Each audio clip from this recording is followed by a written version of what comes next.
Abu định lợi dụng anh công an để thuyết phục vợ cả, khiến cô không ly hôn với hắn. Nhưng anh ta nói rõ, chuyện ly hôn anh ta không can thiệp được. Abu lại nhờ anh ta khuyên vợ cả, cho hắn ở lại vài ngày, muốn dùng hành động để làm cô cảm động, từ đó xin được sự tha thứ. Vợ cả cũng không đồng ý cho hắn ở lại. Anh ta nói với vợ cả, hai người vẫn chưa ly hôn, nên Abu có quyền ở đây. Vợ cả nói với anh ta, Abu ở đây chỉ làm xáo trộn cuộc sống của cô, vì cô phải dẫn các con đi làm thuê, kiếm tiền đóng tiền thuê nhà. Abu lại nói ở đây rất phù hợp, hắn có thể ở nhà trông con, để vợ cả ra ngoài kiếm tiền. Vợ cả nói tôi tự kiếm được tiền, cần anh làm gì? Abu lại nói, chỉ cần cho hắn ở lại, tiền thuê sau này hắn sẽ trả. Vợ cả hỏi hắn có tiền không? Abu nói sẽ tìm cách. Anh ta nói chuyện này tự hai người giải quyết, sau này đừng mang mâu thuẫn gia đình làm phiền anh nữa. Là đàn ông, anh phải có trách nhiệm với gia đình. Nói xong anh ta rời đi. Tiễn anh ta xong, vợ cả bắt đầu trút giận. Cô hỏi Abu vì sao lại lừa cô. Bây giờ Soja ở nhà không làm gì cả, có phải anh lại bàn với ông bố chồng, lừa tôi quay về, dùng căn nhà làm mồi nhử để tôi về hầu hạ họ? Abu nói không phải, ông bố chồng vẫn luôn muốn để lại nhà cho cô, giờ thời cơ đã tới. Sau khi tôi khuyên thì ông ấy mới đồng ý, chỉ cần cô về nhà, lập tức sẽ đổi tên. Nếu cô không về thì cho tôi ở lại vài ngày, tôi giúp cô trông con. Vợ cả hoàn toàn không tin Abu nữa, cô bắt đầu động tay với hắn. Cô nói hắn chỉ là kẻ lười biếng. Soja bảo anh ra ngoài kiếm việc, anh lại chạy tới chỗ tôi, còn muốn ăn chùa ở chùa. Tôi không bao giờ mắc lừa nữa, cả nhà các người đều đang lừa tôi không quay về chịu khổ nữa, cứ để Soja ở nhà hầu hạ họ đi, để mụ ta nếm thử tôi đã sống những ngày thế nào, tốt nhất mụ ta cũng bỏ nhà đi. Bà mẹ chồng đang cho cặp song sinh bú, lúc này bình sữa bỗng rơi xuống đất. Soja bảo mang đi rửa rồi hẵng cho bú. Bà mẹ chồng nói không cần rửa, bà ta lấy tay phủi bụi bên ngoài, rồi nhét thẳng vào miệng cặp song sinh. Soja nói làm vậy rất không vệ sinh. Bà mẹ chồng nói thấy bẩn thì tự cho bú. Tôi không rảnh hầu hạ, cơ honor mụ sinh ra, mà mụ không chăm, đã nhờ tôi thì đừng có ý kiến. Soja tức đến phát run. Mụ gọi ông bố chồng tới, kể lại hành động vừa rồi của bà mẹ chồng. Ông bố chồng không những không banh, mà còn nói, nếu Soja không vừa mắt thì tự chăm. Ông bố chồng và bà mẹ chồng cùng một phe, nhờ phân sự chỉ khiến Soja thiệt thòi. Ông bố chồng lại nói, thời tiết giờ nóng rồi, vườn rau ngoài kia đã khô hạn, cần Soja đi tưới nước, không thì rau chết khô hết. Ông bố chồng bảo đặt song sinh vào nôi, rồi ông ta bỏ đi. Ông bố chồng đến vườn rau trước, đợi Soja tới tưới. Một lúc sau, Soja dọn xong, nhưng mụ không đi tưới rau, mà mang quần áo thay của song sinh đến định giặt. Bà mẹ chồng cũng tới, bà ta giành vòi nước với Soja, không cho mụ giặt đồ, bắt mụ tưới vườn trước. Soja nói phải giặt đồ trước, hai người bắt đầu giằng co vòi nước. Bà mẹ chồng nói, rau ngoài vườn sắp chết khô rồi, lát nữa lấy gì mà ăn? Soja nói ăn gì không liên quan đến mụ, mụ nhất quyết giặt đồ trước. Lúc này từ vườn rau vang lên tiếng ông bố chồng, ông bảo Soja mau qua tưới rau. Bà mẹ chồng nghe ông bố chồng nói, liền cứng giọng hơn, bà ta ra tay trước với Soja. Soja thấy ông bố chồng không ở đây, liền lao vào giằng co với bà mẹ chồng. Lần này mụ không nhịn nữa, mà dạy cho bà ta một trận. Bà mẹ chồng bị đánh, liền la lớn gọi ông bố chồng tới giúp. Ông bố chồng tới nơi, thấy bà mẹ chồng bị ức hiếp, liền ra tay dạy dỗ Soja, vừa đánh vừa mắng Soja không nghe lời. Bà mẹ chồng và Soja vì chuyện dùng nước nên xảy ra tranh cãi. Đúng lúc đó ông bố chồng tới, ông kéo Soja ra giữa sân, vừa túm được là bắt đầu đánh. Lần này Soja bị đánh cũng không ngoan, rõ ràng là dám chống lại ông bố chồng. Bà mẹ chồng lại bước tới dạy dỗ Soja, nói đây chính là hậu quả của việc không nghe lời. Rau trong vườn sắp khô chết hết rồi, vậy mà còn dám giành vòi nước để giặt đồ. Soja vẫn cứng miệng nói, rau chết khô thì liên quan gì đến tôi. Ông bố chồng nghe xong càng tức giận, ông nói nhà đang thiếu tiền, còn trông chờ vào rau vườn để sống qua ngày. Soja nói mình nhất quyết không tưới vườn. Ông bố chồng lại tiếp tục đánh mụ. Soja đứng dậy chạy thẳng vào nhà. Ông bố chồng đuổi theo vài bước rồi dừng lại. Ông bảo bà mẹ chồng cứ tưới vườn trước đã, nếu không sau này lại phải bỏ tiền mua rau. Ông bố chồng sắp xếp cho bà mẹ chồng vòi nước, rồi đi về phía vườn rau. Ông bố chồng cầm vòi bắt đầu tưới. Rau trong vườn quả thật đã khô hạn khá nặng. Ông bố chồng lại hỏi người quay phim, mấy hôm nay sao cứ tới đây hoài vậy? Dạo này vợ cả sống thế nào? Tôi thật sự rất nhớ cô ấy. Cậu có thể bảo cô ấy về thăm chúng tôi không? Người quay phim nói với ông bố chồng, vợ cả không có thời gian, bảo ông đừng bận tâm. Nói xong, người quay phim vào nhà xem Soja. Soja đang ở trong nhà trông cặp song sinh. Bà mẹ chồng bước vào, vì Soja không ra tới vườn, lại bắt đầu đánh mụ, còn nói Soja không đi làm, mọi việc trong nhà đều đổ lên đầu tôi, mụ ở nhà rốt cuộc còn có ích gì, còn gào lên đòi đuổi Soja ra ngoài lang thang. Soja nói với ông ta, nếu các người đuổi tôi đi, tôi sẽ để lại cặp song sinh trong nhà, xem lúc đó các người tính sao. Bà mẹ chồng nói, tôi sẽ không giúp mụ trông cặp song sinh, bắt mụ mang chúng đi hết. Soja nói mình không phải vợ cả sẽ mang con đi, còn tôi thì không, hoặc sau này bà cùng tôi chia việc nhà, hoặc tôi để cặp song sinh cho các người nuôi. Vợ cả lại nhận được sự giúp đỡ từ người quay phim, lần này anh ấy lại mang vật tư tới. So với Soja, cuộc sống của vợ cả dễ thở hơn chút, ít nhất vẫn có người giúp đỡ. Vợ cả đặt đồ xuống đất, bảo con gái cả mang vào trước, còn mình bế con gái nhỏ vào nhà. Vợ cả lấy vật tư người quay phim mang tới ra, trong đó còn có hạt dưa. Con gái cả ngồi dưới đất ăn hạt dưa, vừa ăn vừa cười với người quay phim. Cô con gái nhỏ bên cạnh cũng cười theo, hai đứa trẻ đều rất xinh, thừa hưởng nét đẹp của vợ cả, trông đáng yêu vô cùng. Vợ cả nhặt gạo, chuẩn bị nấu, để nấu cháo cho các con. Bây giờ họ chỉ ăn được thế này. Vợ cả vừa cho gạo đã vo vào nồi nấu, bên ngoài đã có người gõ cửa, chưa kịp hỏi ai thì con gái cả đã mở cửa. Lần này là chị dâu tới, còn mang theo hành lý. Vợ cả hỏi sao lại mang hành lý. Chị dâu nói, anh trai đã nhiều ngày không về nhà, cô ta tới ở đây đợi anh trai, vì nghi anh đang ở đây. Người kể chuyện thấy chị dâu có vấn đề, người bình thường không làm vậy, tự mình ép chồng không dám về nhà, giờ lại nghi chồng ở đây, càng khó hiểu hơn. Cô ta còn muốn ở lại chỗ vợ cả. Mọi người thấy sao? Có phải chị dâu đã điên rồi không? Hành động này thật khó hiểu. Dù vợ cả cố ngăn cản, vẫn không chặn được chị dâu. Cô ta vào nhà ngồi xuống. Vợ cả không có thời gian để ý. Cô quay lại bếp, xem nồi gạo đang nấu. Giảm lửa xong mới quay lại nói chuyện. Vợ cả hỏi chị dâu, cô ở đây thì con cô thế nào? Chị dâu nói, đợi bọn trẻ tan học, sẽ đón chúng tới đây. Sau này đều ở đây. Nếu anh trai không về, sẽ để vợ cả lo ăn ở cho chúng. Vợ cả lại gặp rắc rối, sao lại có chị dâu như vậy?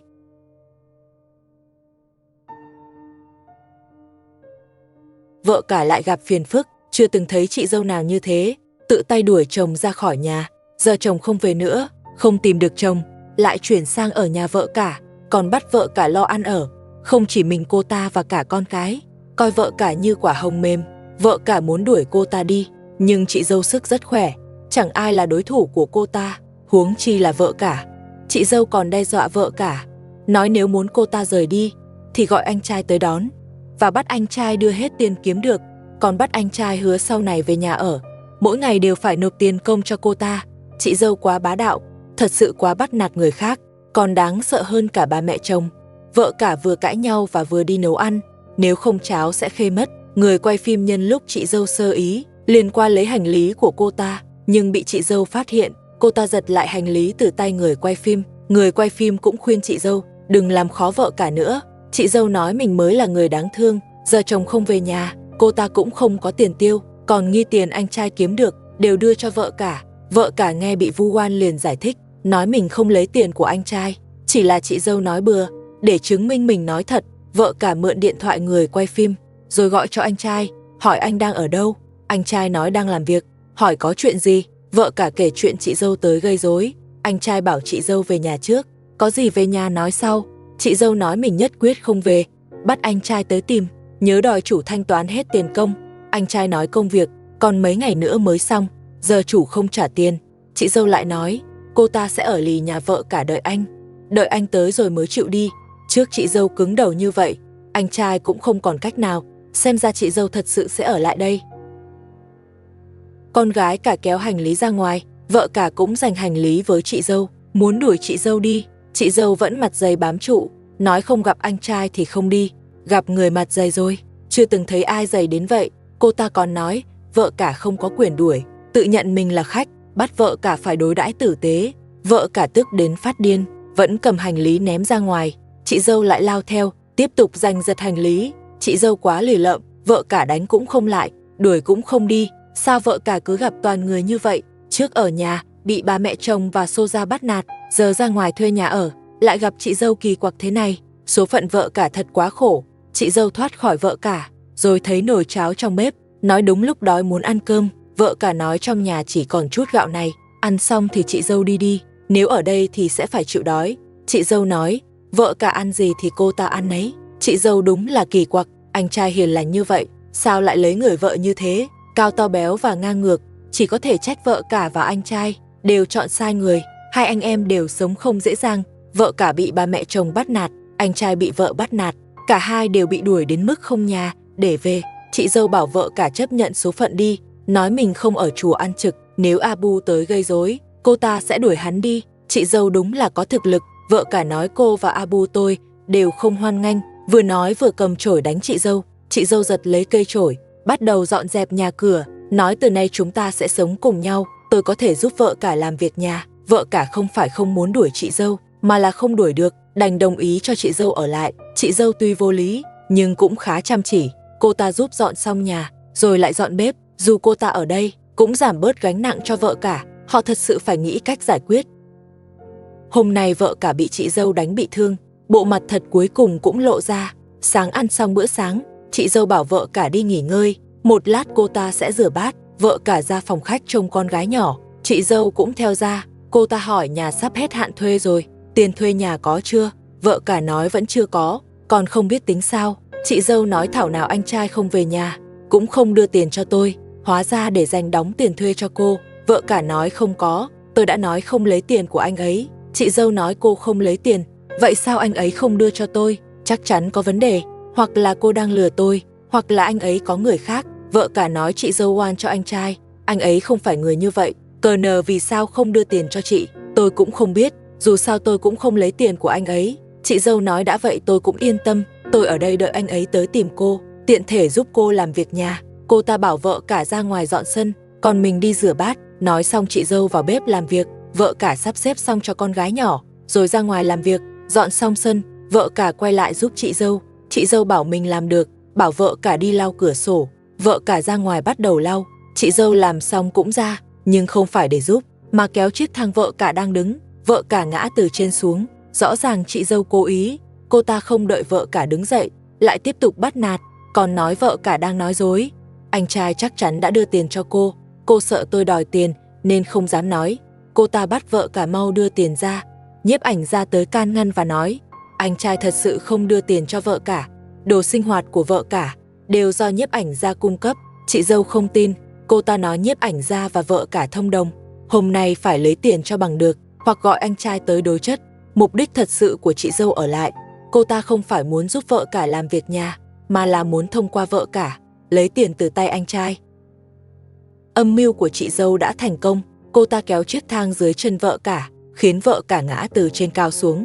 Năm vừa nãy chị dâu còn bình thường, vậy mà đột nhiên trở nên đáng sợ. Vợ cả nói với chị dâu là chân mình bị thương. Chị dâu nói đáng đời, ai bảo lén sau lưng, tôi lấy tiền của anh trai. Vợ cả vẫn khẳng định mình không lấy tiền. Chị dâu nói không thể nào, từ khi cô dọn ra ở đây, anh trai chưa từng mang tiền về nhà. Tôi hỏi Thi, hắn nói không có tiền, tiền chắc chắn đưa hết cho cô. Bây giờ anh ấy cũng không về nhà, tất cả là do cô gây ra. Cô khiến vợ chồng tôi mâu thuẫn. Chị dâu thật độc ác, rõ ràng là cô ta đuổi anh trai đi, giờ lại đổ hết lên đầu vợ cả. Nhiếp ảnh ra thấy vợ cả bị thương, liền đỡ vợ cả vào trong nhà. Chị dâu còn ngăn không cho giúp. Cô ta nói tiền của anh trai chắc để dành cho vợ cả thuê nhà, chỉ cần đánh vợ cả bị thương thì vợ cả sẽ quay về nhà cũ của ông bố chồng. Tiền của anh trai cũng tiết kiệm được, sẽ không phải đưa cho vợ cả nữa. Vợ cả tiếp tục nói với chị dâu, tôi thật sự không lấy tiền. Chị dâu nói vợ cả đã bị thương rồi mà vẫn còn lừa tôi. Nếu cô không lấy tiền, vậy tiền của anh trai đi đâu? Hay là anh ấy có người khác bên ngoài?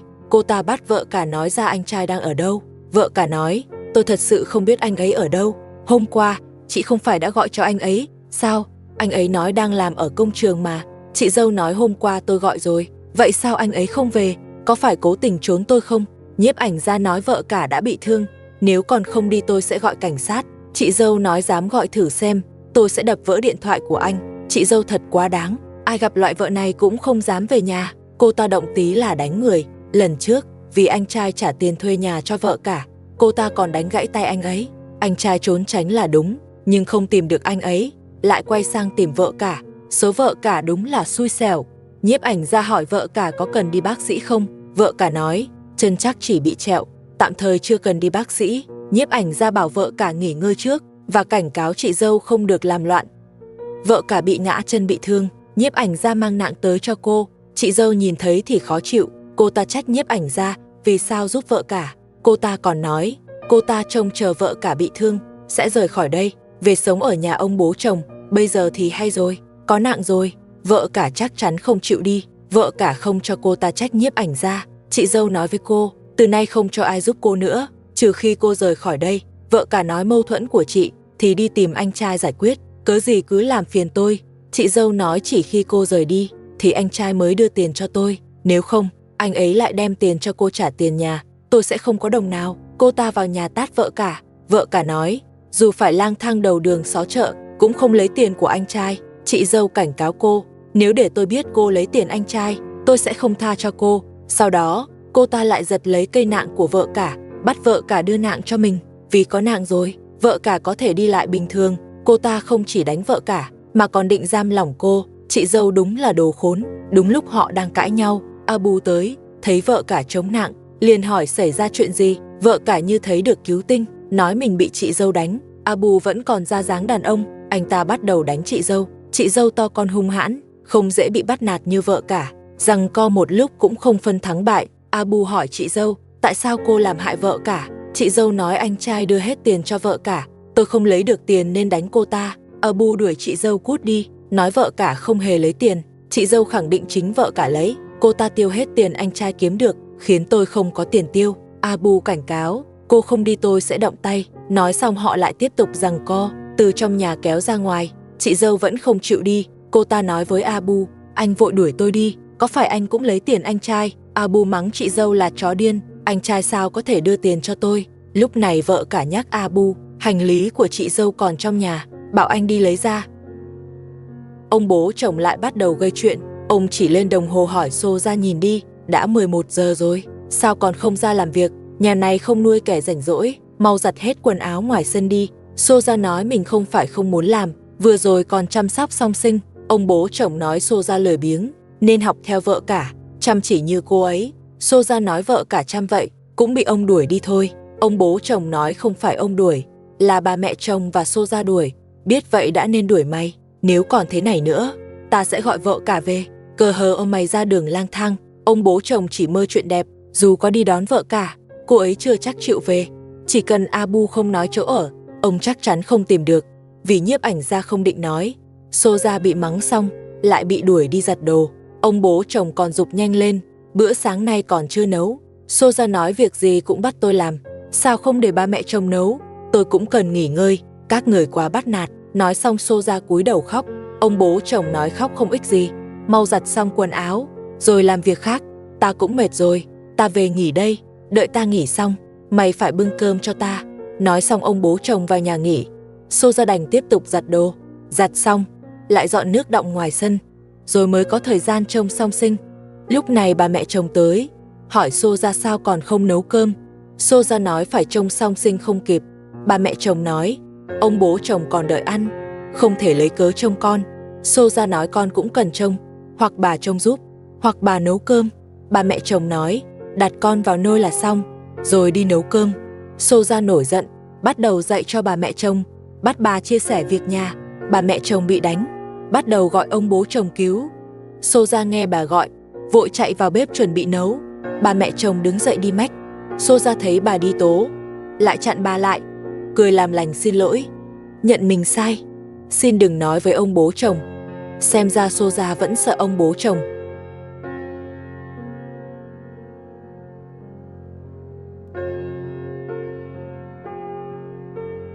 Ông bố chồng thúc Soja đi nấu cơm, dọa nếu nấu hỏng sẽ xử Soja. Soja mặt đầy miễn cưỡng, nhưng cũng không dám phản kháng. Muội nhờ ông bố chồng trông song sinh trước. Ông bố chồng nói mình mệt muốn nghỉ, bảo đi tìm bà mẹ chồng. Bà mẹ chồng còn đang bận, nhưng cũng sợ bị ông trách, đành tạm dừng để trông giúp. Soja vào bếp, đổ sữa chua đã giã vào nồi cháo. Vì sợ khê nồi, mụ không dám rời nửa bước, cứ đứng canh bên cạnh. Lúc này song sinh trong nhà khóc ầm lên. Trong nhà chỉ còn ông bố chồng rảnh, ông đành qua trông chúng. Trông được một lúc thì ông cáu, gọi Soja tới bế song sinh đi, nói mình không trông nổi. Soja đành bế song sinh ra ngoài, đặt chung một chỗ cho bà mẹ chồng trông. Ông bố chồng lại ngồi đất chờ ăn cơm. Soja quay lại bếp nấu tiếp. Trong lúc nấu, mụ nói trong nhà sắp hết đồ ăn, bảo ông ngày mai lấy tiền đi mua. Ông bố chồng nói mình không có tiền. Một lúc sau cháo chín, Soja múc ra bát, rồi bày thêm đồ ăn kèm. Sau đó bưng cháo cho ông bố chồng. Ông vẫn ngồi dưới đất, bất động chờ ăn. Soja bận quá quên lấy thìa. Ông bố chồng lại giục đi lấy ngay. Lấy thìa về. Ông cũng không đợi ai, tự cầm thìa ăn luôn. Bên này, ba mẹ chồng và Soja ngồi trông song sinh. Ông ăn mấy miếng lại bắt đầu chê, hỏi Soja có quên cho đường đỏ không, bảo Soja mau đi lấy cho ông. Soja vào bếp, đun chảy đường đỏ trong nồi, rồi đem đổ vào cháo. Lúc này mới vừa ý ông lại ăn thêm một miếng, rồi nói cháo hôm nay Soja nấu không tệ, sắp so được với cháo vợ cả nấu rồi. Nói xong lại ăn ngấu nghiến. Ông còn gọi bà mẹ chồng đừng trông con nữa, bảo qua ăn nhanh đi. Hai người ngồi đất ăn. Soja bế song sinh tới, nói mình còn chưa ăn. Ông bố chồng nói biết rồi, bây giờ mụ trông con không rảnh ăn, đợi bọn ta ăn xong sẽ chừa phần cho mụ.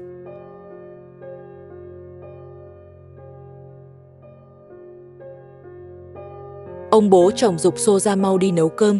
Ông nói mình đói rồi, bảo đặt song sinh ở đây để ông trông. Soja đứng dậy vào bếp. Song sinh nằm dưới đất tự chơi. Bà mẹ chồng đã bị ông bố chồng sai bảo ANG loay hoay làm sữa chua. Soja vào bếp bắt đầu nấu cháo. Hôm nay định nấu cháo sữa chua, vừa đặt nồi lên bếp, song sinh dưới đất bắt đầu khóc. Soja đành bỏ việc quay ra trông con. Ông bố chồng hỏi sao lại quay về, chẳng phải đang nấu sao. Soja nói cháo đang sôi rồi, nhưng song sinh lại quấy, mụ phải trông con. Ông bố chồng nói mụ qua trông con. Cháo khê thì sao? Soja nói, chẳng lẽ để song sinh khóc mãi, sao? Ông bố chồng bảo cho song sinh bú mẹ. Soja nói sữa mình không đủ, vì không có sữa bột, mụ đành cho bú tạm. Ông bố chồng còn ngồi đối diện, cũng không nhúc nhích. Ông đúng là mặt dày, còn hỏi Soja, chẳng phải nói không đủ sao, sao lại cho bú nữa? Soja nói không thể để con khóc mãi, sữa giờ chỉ đủ cho một đứa nào đói thì cho bú trước. Ông bố chồng lại bảo sữa mẹ không tốt, có thể uống thêm trà đỏ, uống vậy sẽ có sữa. Hồi có Abu, tôi dạy bà mẹ chồng làm thế, nên sữa lúc nào cũng đủ cho Abu. Ông bố chồng chẳng biết xấu hổ, lại còn dạy kinh nghiệm cho Soja. Nói thì cũng phải để bà mẹ chồng nói. Ông đúng là không biết liêm sỉ. Một lúc sau song sinh vẫn chưa bú xong, ông bố chồng bắt Soja dậy xem nồi cháo. Dọa nếu để cháo khê, sẽ không tha cho Soja. Soja đành dừng cho con bú, đứng dậy đi xem cháo. Mụ nhờ ông bố chồng bế song sinh. Ông nói mình mệt, bảo đi tìm bà mẹ chồng. Ông bố chồng đúng là việc gì cũng không muốn làm, chỉ suốt ngày chờ ăn. Soja ra ngoài bị đánh thì về nhà cũng bị đánh. Dù vậy, mụ vẫn không định rời đi, cứ ở nhà cứng đầu đối đầu ông bố chồng. Mục đích vẫn là vì căn nhà. Ăn sáng xong, theo sắp xếp của ông bố chồng, Soja rửa bộ trà chuẩn bị pha trà. Lúc này bà mẹ chồng đi tới, bảo Soja nhanh lên, nói ông bố chồng đợi sốt ruột rồi. Soja nói sắp xong, rồi đặt bộ trà lên bàn ăn, sau đó xách nước từ bếp ra pha trà. Soja vốn chịu đựng khá giỏi, dù trong nhà không được coi trọng, mụ vẫn cố gắng làm việc. Một là tránh bị đánh, hai là sớm sang tên căn nhà cho mình. Mụ cứ nhẫn nhịn như vậy. Trà pha xong, Soja bưng tới cho ông bố chồng, quay người đi làm việc khác. Ông bố chồng gọi bà mẹ chồng tới uống trà. Vừa uống ông vừa hỏi, tiền trong tay ông cũng không còn nhiều, hỏi bà mẹ chồng có cách gì không. Uống trà xong ông bố chồng lại bắt bẻ. Ông nói Soja có phải không đun sôi nước, trà uống sao thấy sai sai. Soja nói trà mình pha không có vấn đề, vẫn pha như trước đây. Là ông bố chồng cố ý gây chuyện. Ông bố chồng nghe Soja cãi lại thì nổi giận.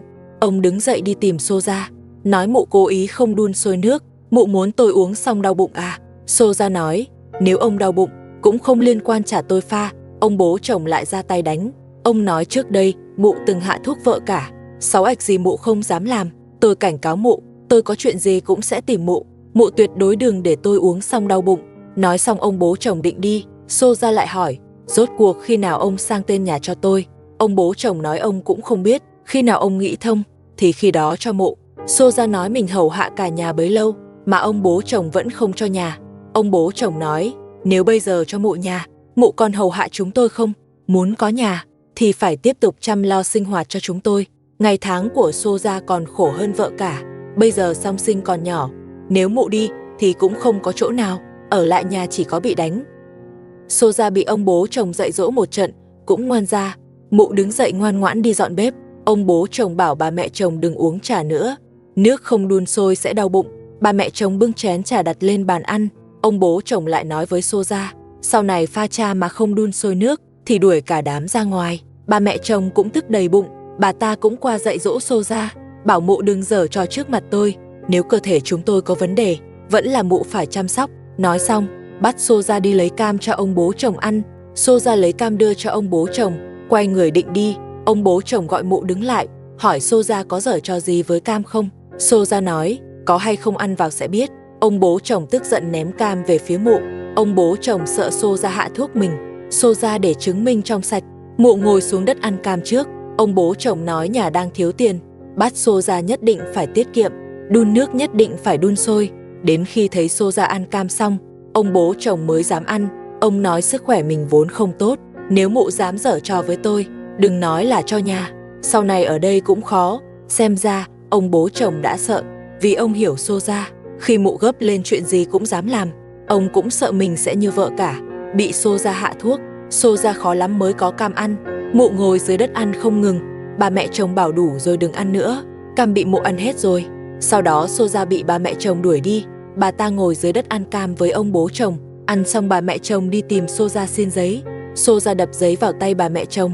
Bà mẹ chồng lại nói Soja không cho dùng giấy, lại đánh mụ một trận, còn đẩy mụ ra ngoài, kêu ông bố chồng phân xử. Bà ta nói Soja không cho dùng giấy. Soja nói mình không cấm bà mẹ chồng. Ông bố chồng nói đồ trong nhà là do ông mua, không phải của Soja. Từ nay không có sự cho phép của bà mẹ chồng, cấm Soja dùng bất kỳ thứ gì trong nhà. Soja tức giận hỏi, ông có nói lý không? Ông bố chồng nói lời ông nói chính là lý. Nếu Soja có ý kiến, có thể dẫn song sinh rời đi, ông tuyệt đối không cản.